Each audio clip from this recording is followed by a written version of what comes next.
افسوس سے یہ باتیں کہنی پڑتی ہیں مجھے کہ آج مولویوں میں ریس ایسے لگ رہی ہے جیسے گھوڑوں میں ریس لگائی جاتی ہے، میرا مولوی تیرا مولوی، میرا گھوڑا تیرا گھوڑا۔ آج میں یار کیا بنا ایک مجلس کا، کامیابی ہے مجلس کا؟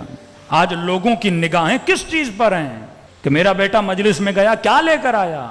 یہ 500 یا 1000 خواتین مجلس میں آئیں، کیا حیا کا درس سیکھ کے آئیں، عفت کا درس سیکھ کے آئیں؟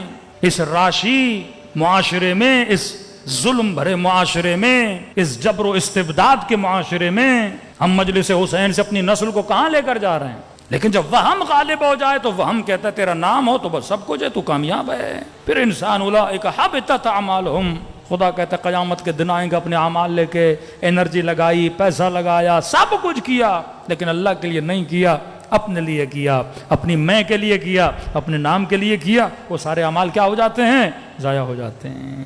جب وہم کی حکومت آ جائے پھر رضا عوام ذہن میں آتی ہے۔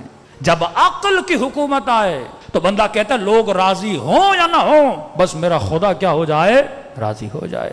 عالم اسلام کی حکومت یزید کے پاس ہے، گویا پوری عوام ایک طرف کھڑی ہے، حسین ایک طرف کھڑے ہیں۔ کیا پرواہ کی امام حسین نے؟ اور قرآن کی آیت بھی حبیب طیب اور خبیث برابر نہیں ہے، کبھی ایسا نہ ہو خبیثوں کی کثرت تجھے تعجب میں لا دے کہ وہ ہم سے زیادہ ہیں۔ فرمایا نہیں، خدا قلوب کو دیکھتا ہے، خدا اعمال کو دیکھتا ہے، خدا خلوص کو دیکھتا ہے۔ تو معاشرے میں جب وہم غالب ہو جائے، لوگوں کی انرجیاں ضائع ہوتی ہیں، پیسہ ضائع ہوتا ہے، ہر چیز میں ہم سیلفش ہیں، ہر چیز میں، پیسے کے اعتبار سے، گھر کے اعتبار سے، گاڑی کے اعتبار سے، اچھا گھر، اچھی گاڑی، اچھی نوکری، وہ جاب جس میں پیسہ زیادہ ہو۔ ایمان کے اعتبار سے ہم کیوں سینسیٹیو نہیں ہیں؟ یعنی واللہ مومن سنیں کہ ابی عبداللہ الحسین نے ظہر عاشور کو نماز پڑھی اور نماز بچاتے بچاتے کتنے صحابی شہید ہو گئے، صرف یہ کہ نماز اول وقت پڑھی جائے۔ زندگی اہل بیت مذاق تو نہیں ہے، ہم سے جوک تو نہیں کیا جا رہا کہ کوئی جہنم ہے کوئی جنت ہے، حقیقت ہے۔ یعنی بندہ جہنم کا ذکر سنے پر اس کا وجود نہ لرزے۔ بعض ایسی روایتیں ہیں پڑھتے ہوئے ہمیں ڈر لگتا ہے، پھر ہم سوچتے ہیں معصومی نے ایسی مثالیں کیوں دیں، کیونکہ وہ بھی جانتے تھے ہم کہیں گے یہ سمجھے گا نہیں، لہٰذا قوت ادراک اس کے پاس ہے، کئی چیزیں اس کے لیے مجسم کریں تاکہ یہ چیز کو سمجھ سکے۔ کتنے گھروں میں تباہیاں بپا ہوتی ہیں صرف گناہ غیبت کی وجہ سے، گھر تباہ ہو جاتے ہیں، نسلیں تباہ ہو جاتی ہیں، ایک گناہ غیبت۔ اب معصوم کہیں کہ غیبت کرنا ایسے ہے جیسے اپنے مردہ بھائی کا گوشت کھانا، اب بندہ سن رہا ہے محسوس نہیں کر رہا۔ 5 منٹ کے لیے اپنے قوت ادراک اور امیجنیشن کو ایکٹیو کرو کہ تیرا بھائی تیرے سامنے دنیا سے چلا جائے، ایک بندہ تیرے ہاتھ میں چاقو دے کہ اپنے مردہ بھائی کا گوشت اور بوٹی کاٹ کے کھائے گا، کون سا احساس ہوگا تجھے واقعاً پریکٹیکلی اگر تجھے ایسا بولا جائے؟ انسان کو گھن آئے گی، سوچتے ہوئے بھی کرتے ہوئے بھی۔ کہا یہ گھن محسوس کر، اس قدر برا عمل ہے۔ ایک سخت روایت میں نے کل پڑھی، فرمایا غیبت کرنا ایسے ہے جیسے خانہ خدا میں اپنی ماں کے ساتھ بندہ برا کام کرے، دیکھ کر بندے کا وجود لرز جاتا ہے۔ کیوں معصومین ایسی مثالیں دے رہے ہیں؟ کیونکہ جب تک گناہ جسمی گناہ نہ ہو ہمیں برا نہیں لگتا، جب تک کوئی جسمانی ایکٹیویٹی نہ ہو ہمیں برا نہیں لگتا۔ کہ دیکھ کتنا تجھے برا لگ رہا ہے تیری امیجنیشن میں، اپنے ادراک کو مضبوط کر معصومین کے فرامین سے، تجھے گھن آتی ہے کوئی ایسا عمل کرتے ہوئے، جبکہ معصوم یہ مثال دے رہے ہیں۔ اگر تو مسجد میں جائے اور مسجد کے اندر 2 لوگ آپس میں زنا کر رہے ہوں، کیا تو ان کو روکے گا نہیں؟ کیا تو ان کو ٹوکے گا نہیں؟ کیا تو ان کو بولے گا نہیں؟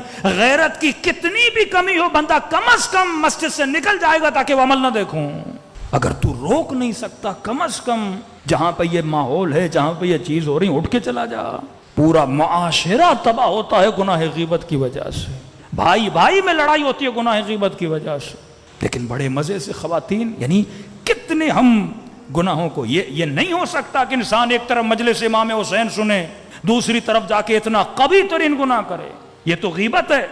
ربا کے لیے فرمایا 70 مرتبہ خانہ خدا میں کسی محرم کے ساتھ زنا کرنے کے برابر ہے، 70 مرتبہ۔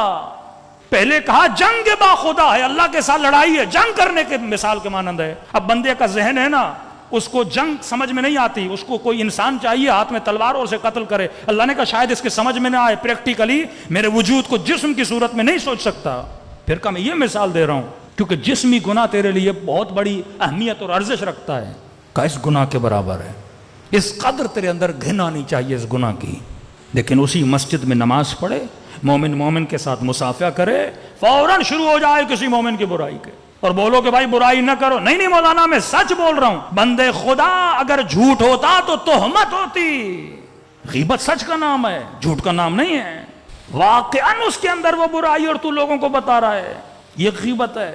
اگر تو جھوٹ بول رہا ہے وہ تو تہمت ہے۔ یہ معاشرہ عقل کا معاشرہ نہیں ہے، اور افسوس ہے یہ برائیاں ٹی وی پر برملا، یہ اس کا دشمن وہ اس کا دشمن، پوری سوسائٹی کلیپس کر جاتی ہے اخلاقی طور پر۔ یو کے پرائم منسٹر نے کرونا کے دنوں میں، کووڈ کے دنوں میں سوشل ایکٹیویٹی کرنا منع تھا، قانوناً لا ہے۔ ہم شریعت مدار ہیں، وہ قانون مدار ہیں۔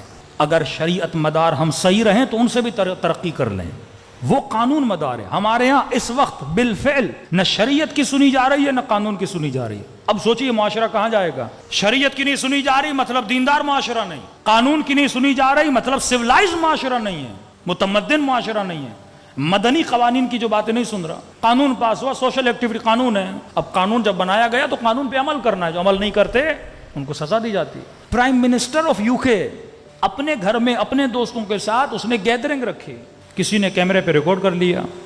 غیرت مند معاشرے ہوتے نا، دینی غیرت نہیں قانونی غیرت ان کے یہاں موجود ہے۔ ہمارے یہاں قانون پہ عمل کیا جاتا ہے، کتنے لوگ اس کے لیے بولتے ہیں، کیونکہ ہم خود قانون پہ عمل کرنے والے ہیں، ہم خود سگنل توڑنے والے، ہم خود رونگ وے پہ چلنے والے، ہم خود رشوتیں دینے والے۔ اب کسی وزیر نے یا کسی بندے نے قانون توڑ بھی دیا تو کوئی پرواہ نہیں ہے۔ یہ قانون شکنی دین شکنی پہ بندے کو لاتی ہے۔ ہاں اور نہ کی تمیز، اچھے اور برے کی تمیز، وہ معاشرے معقول معاشرے نہیں ہوتے۔